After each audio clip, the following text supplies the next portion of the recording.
Halo para penonton Bidadari Surgamu, di episode kali ini, kita akan melanjutkan episode-episode sebelumnya yang tentunya semakin seru. Adegan pertama kali dimulai saat Sakinah dan Dennis menggendong Azam, dan Sakinah membangunkan seorang wanita untuk menitipkan Azam kepadanya, lalu Sakinah dan Dennis pun berpamitan untuk menjenguk Namira di rumah sakit.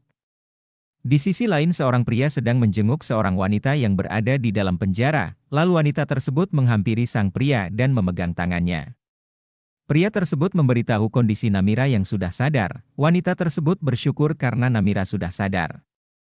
Pria itu juga mengatakan bahwa Namira kehilangan ingatannya. Wanita tersebut pun meminta pada pria tersebut untuk meminta maaf pada Namira agar hukumannya diringankan. Adegan berganti di suatu rumah sakit.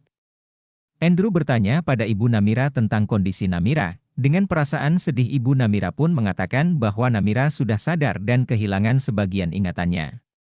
Kemudian Sakinah dan Dennis pun sampai di rumah sakit. Ibu Namira pun menghampiri Sakinah dan Dennis dan berterima kasih karena menjenguk Namira.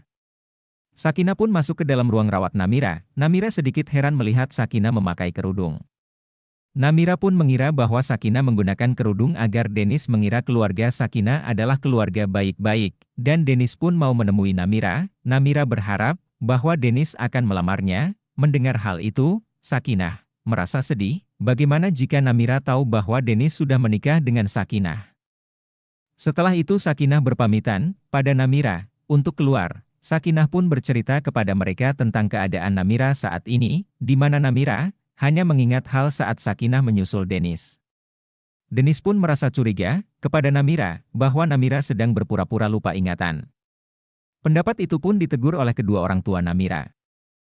Adegan kali ini, Andrew masuk ke dalam ruangan, di mana Namira dirawat. Tiba-tiba Andrew berkata pada Namira, bahwa Namira menggunakan Andrew sebagai alat untuk mendapatkan Dennis. Andrew pun mengatakan bahwa ibunya yang telah mendorong Namira hingga jatuh ke sungai. Namira pun kaget mendengar penuturan Andrew. Tania pun meminta agar Namira melepas tuntutan agar ibunya tidak dipenjara. Namira pun mengatakan akan membebaskan Ibu Lauza. Tania pun tersenyum bahagia.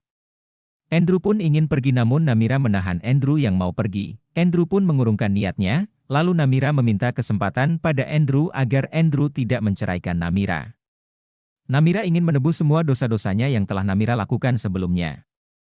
Saat Andrew dan Tania keluar menemui kedua orang tua Namira, Sakinah dan Dennis.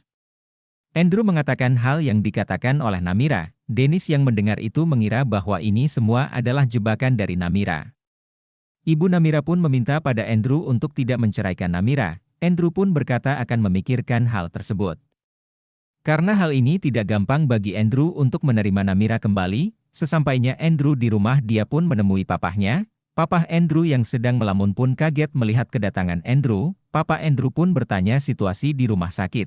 Andrew menceritakan semuanya pada papanya, bahwa Namira mau membebaskan Ibu Lauza dari penjara. Dan Andrew pun mengatakan sudah capek dengan semua masalah yang datang silih berganti. Andrew juga masih bingung dengan sikap Namira yang berubah.